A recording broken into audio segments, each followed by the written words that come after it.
예, 시장의 불확실성이나 리스크들도 점검해보고 또 6월 증시에 대한 전망들도 들어보도록 하겠습니다. 오늘 유진투자증권 명동지점의 김영재 부장과 함께합니다. 어서 오십시오. 네, 안녕하십니까? 안녕하세요. 가장 뉴스도 많이 나오고 관심이 많았었던 그 홍콩 특별지회 박탈과 관련해서 이야기 먼저 해보도록 하겠습니다. 트럼프 대통령이 관련 절차를 시작하라고 지시를 했다라는 소식까지는 들려오고 있는데 이게 시장에 글쎄요, 얼마만큼의 파급을 줄지에 대해서 좀 어떻게 분석하고 계십니까?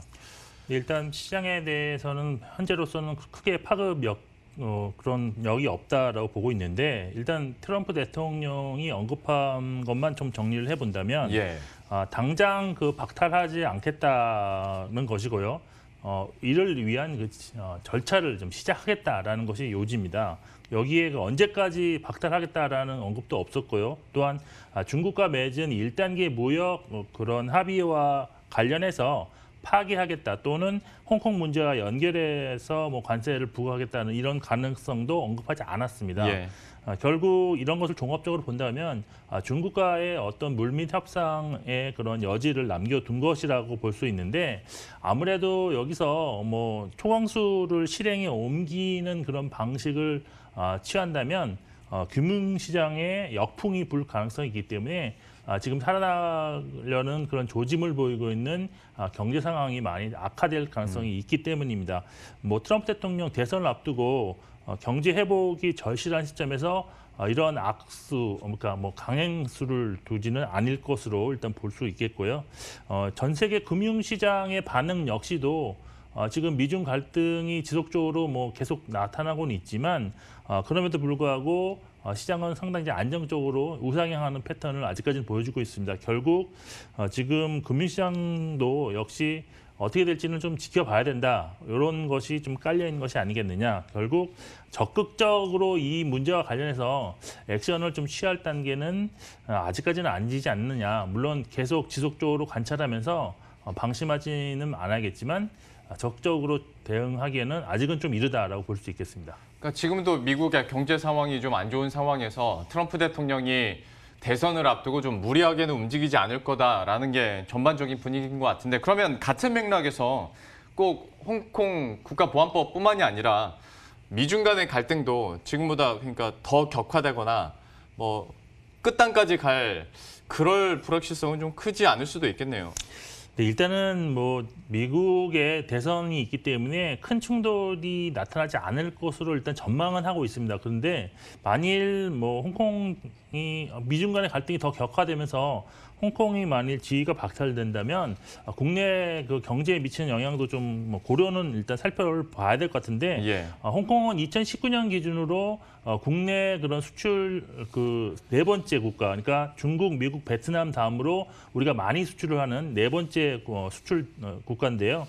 그리고 수출품의 90%가 다시 중국으로 지금 들어가는 중개 무역을 하고 있는 그런 나라이기 때문에 결국 중국에 수출하는 물량이 상당히 줄어들 수도 있습니다. 그리고 수출 금액의 70%가 반도체 관련이기 때문에 반도체 업종에 좀 타격이 좀 있을 수 있습니다. 이렇다 보면 역시 국내 수출에서 가장 큰 비중을 차지하는 것이 반도체이고 그리고 삼성전자를 비롯한 반도체 기업들이 시가총액이 상당히 금융시장에서 주식시장에서 좀 차지하는 비율이 높다는 점에서 수출은 물론 금융시장에서의 그런 피해 우려감이 있습니다.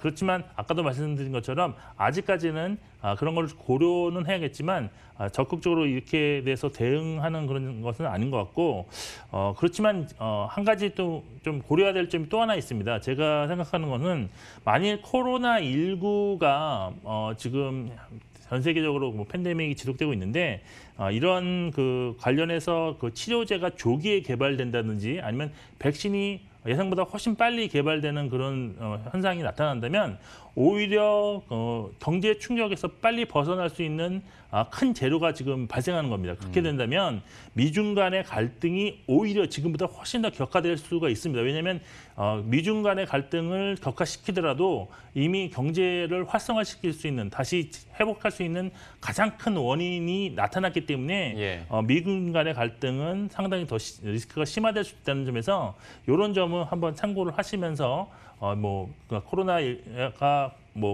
나중에 좋아지지만 오히려 그 이후에 잠시나마 증시에 충격을 줄 수도 있다는 점 좀 고려는 하실 필요가 있을 것 같습니다. 참 이래나 저래나 미중 간의 이런 불확실성은 계속 남아 있는 상황인데 그러면 좀 이건 어떻습니까? 환율 전쟁에 대해서 이야기를 많이 하는데 물론 미중 간의 무역 갈등이 격화되면서 환율 전쟁으로 넘어갔을 당시에 위안화 7위안 넘어갔던 그때 분위기나 결과 지금의 7.2위안 근저까지 오면서 나왔었던 중국의 스탠스와 약간 다르긴 합니다만 그래도 치솟는 건 결과적으로 마찬가지니까 이게 좀 환율 전쟁으로 격화될 가능성이 있다고 보십니까?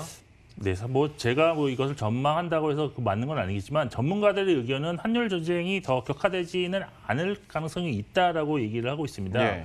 일단 우려감이 상당히 있는 것은 사실인데 추가적인 평가 절하에 대해서는 그렇지 않다는 의견이 지배적이다라고 일단 말씀드리겠습니다.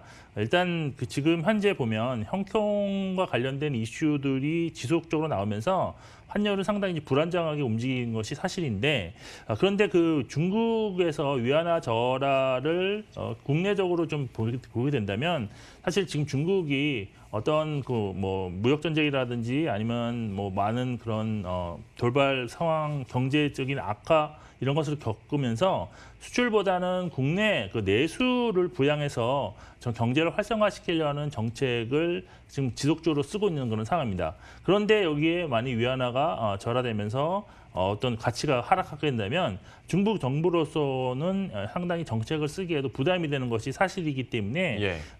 평가 절하가 지속된다든지 아니면 그 폭이 더 확대된다는 그런 것은 사실 좀 상정하기가 좀 어렵지 않나라고 볼 수가 있고 그리고 평가 절하가 그래도 많이 지속된다 그러면 사실 금융시장에는 상당히 안 좋은 결과를 나타낼 수밖에 없는 상황인데 특히 그 우리나라를 포함한 신흥국의 그런 통화 가치가 상당히 불안정할 수밖에 없는 상황입니다. 그래서 아마 통화 가치도 지금 중국 위안화와 동반해서 하락할 가능성이 높기 때문에 원 달러를 좀 보면 분명히 환율은 점진적으로 상승할 가능성이 높습니다. 이럴 경우에는 지금 현재도 지금 외국인 자금이 지속적으로 매수 매도를 나타나고 있는 주식시장이라든지 아니면 전반적인 금융시장에서 자금 이탈이 좀 가속화될 수 있다는 점 좀 참고는 하실 필요가 있을 것 같습니다.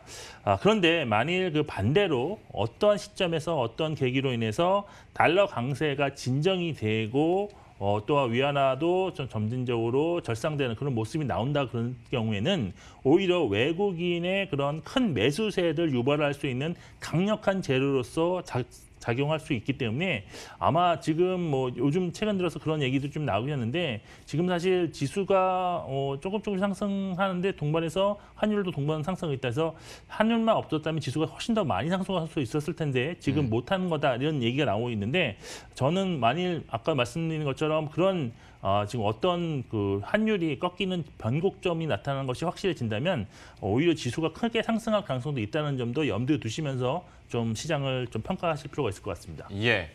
그러면 국내 시장에 대해서 한번 이야기 나눠보도록 하겠습니다. 어쨌거나 국내 같은 경우에는 경제 지표들도 반등하는 지표들이 하나둘 늘어나고 있고 정부 정책에 대한 기대감들 그리고 실제로 나오는 것들이 있기 때문에 오늘 같은 경우에도 굉장히 강하지 않습니까? 좀 이런 흐름들 6월에도 계속 지속될 거라고 보십니까?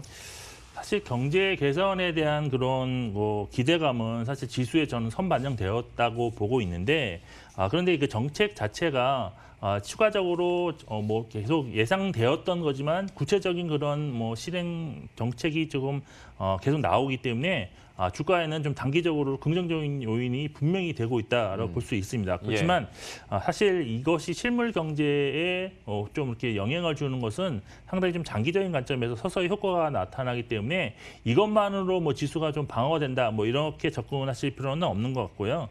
오히려 지금 사실 코로나에 관련해서 지금 현재 국내 상황이 지수와 좀 연관될 가능성이 좀 있다라고 저는 보고 있는데 사실 그 포스트 코로나 시대에 지금 방역에 상당히 모범적으로 성공한 우리나라 같은 경우가 지금 그 이후에는 상당히 발전할 수 있다는 기대감이 상당히 많이 되어 있고 여기에 이 지수에도 좀 녹아들어가지 않느냐라고 보고 있는데 이것이 좀 유지되는 것이 나타나야지만이 좀 지수 방어가 될 것이지 만일 지금 산발적으로 나타나고 있는 코로나 확진자의 그런 증가세가 지금은 아직까지는 그렇지 않지만 혹시라도 뭐 100명 뭐 아니면 뭐 1000명대까지 그런 근접하는 또 그런 일이 발생한다면 지수에는 상당히 부담으로 작용할 거기 때문에 지수와 관련해서는 가장 큰 지금 지수에 영향을 줄 수 있는 요인은 코로나19와 관련된 어떤 그런 재료다라고 저는 판단하고 있습니다. 예. 그러면 수급적인 측면도 한번 여쭤보도록 하겠습니다. 이것도 역시 뭐 코로나19가 최대 변수가 될 수 있겠으나 아무래도 개인 투자자나 또 국내에서 바라는 것들이 외국인이 과연 언제 진짜 베팅을 할 것인가인데 여기에 대해서는 좀 수급 전망 어떻게 볼 수 있을까요? 일단 지난주 같은 경우에 외국인이 코스피에서 한 4,800억대를 순매도를 했고 기관은 5천억 초반 정도 순매수를 했습니다. 그리고 이런 거를 본다 그러면 사실 외국인이 주간 단위로 지금 4주 연속으로 매도세를 지속하고 있는 그런 상황이기 때문에 그리고 환율 역시도 조금씩 상승하고 있는 그런 좀 국면이기 때문에 아직까지 외국인은 매도세를 유지하고 있다라고 보셔야 될 것 같고 반면 기관 같은 경우는 2주 연속으로 지금 순매수세가 나타났는데 금액 역시 주간 단위로 좀 합쳐서 살펴보면 상당히 점점 커지고 있는 그런 모습이 나타나고 있습니다. 그래서 기관은 지금 코스피에서는 좀 매수세로 전환을 한 것이다라고 볼 수밖에 없는 것 같습니다.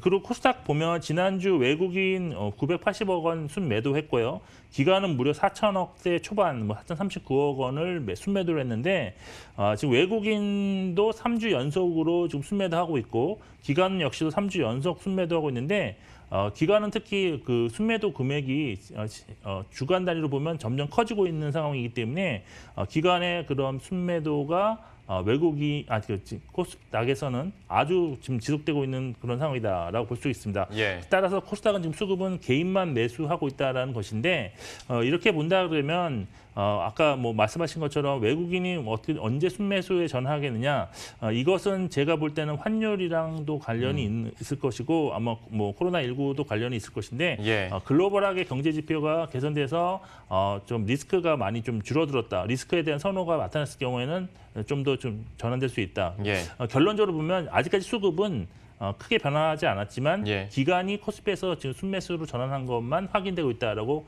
결론 내리겠습니다. 예.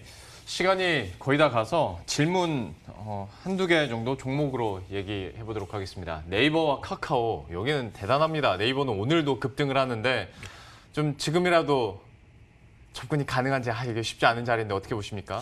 네, 사실 카카오라든지 네이버는 증시 그 속된 말로 달리는 말이라고 볼 수밖에 없는데 추세적으로 아직 고점이라는 시그널이 아직 안 나타났기 때문에 뭐 지속적으로 더 상승한다는 것을 전제로 좀 바라봐야 된다라고 볼 수밖에 없습니다. 그런데 사실 실적에 엄청나게 큰 폭의 증가 없이 지금 기대감만으로 좀 상승하는 것이기 때문에 밸류에이션 부담은 항상 존재를 하고 있습니다. 그래서 지금 이런 상황을 놓고 과거 2014년도에 화장품 업종에서의 그런 상승과도 비교가 많이 지금 하고 있는 그런 상황인데 결국 그 시점은 좀 더 훨씬 더 뒤가 되겠지만 밸류에이션상 다시 회귀하는 그런 또 국면이 분명히 올 수는 있다라고 볼 수 있습니다. 그렇지만 예전에 그 화장품 업종의 그런 상승 랠리에서도 지금 올라가는 당시에는 지속적으로 상승에 대한 어떤 그 원인을 더 찾아서 거기다 이렇게 붙여서 더 올렸기 때문에 예. 아직까지는 좀 더 추가 상승할 가능성이 있다. 그렇지만 사실 이 시점에서 추격 매수하기보다는 저는 전체 시장의 흐름을 보시면서 예. 전체 시장이 코로나19가 좀 더 확산되는 모습이면 추격 매수로 하셔야 되고 오히려 경제 지표가 개선세로 나타난다 그러면 지금 이렇게 성장주보다는 가치주로가 좀 반등할 수 있는 그런 계기가 될 수 있기 때문에 만약에 경제 지표 개선으로 좀 더 포커스를 맞추면서 시장의 흐름이 전개된다면 지금 이 종목들에 대한 접근은 좀 신중하실 필요가 있다라고 판단하고 있습니다. 한 2, 30초밖에 못 드릴 것 같습니다. 네네. 삼성전자는 좀 어떻게 보십니까? 터진다고 하는 사람들도 있는데 이제. 삼성전자 같은 경우는 아직 추세적으로 상승을 자리 잡았다고 보기는 아주 어려운 시점이고요. 예. 또한 다른 종목 대비 수익률이라든지 주가 상승률도 현저하게 지금 상대적으로 좀 부진합니다. 그래서 예. 수익을 내기 어렵기 때문에 이것이 한 번에 바뀔 그런 가능성은 없다라고 보여지고 아까도 말씀드린 것처럼 추가 상승하려면 환율이라든지 그리고 뭐 기간 외인의 양매수가 확실하게 전환됐다는 시그널이 예. 나와 주어야지만이 삼성전자는 상승할 수 있다 보이고 일단 좀 지켜보시고 전고점인 6만 원대를 돌파한다면 오히려 매수에 적극적으로 동참하는 것이 좋다라고 보고 있습니다. 참 멀어 보이네요. 6만 원은. 예. 삼성전자에 대해서도 의견 한번 들어봤습니다. 유진투자증권 명동지점의 김영재 부장과 함께했습니다. 고맙습니다. 네, 그럼 저희도 여기서 인사드리도록 하겠습니다. 식사 맛있게 하시고요. 저희들은 내일 이 시간에 또 새로운 소식들 들고 다시 찾아뵙도록 하겠습니다. 시청해주신 여러분 고맙습니다.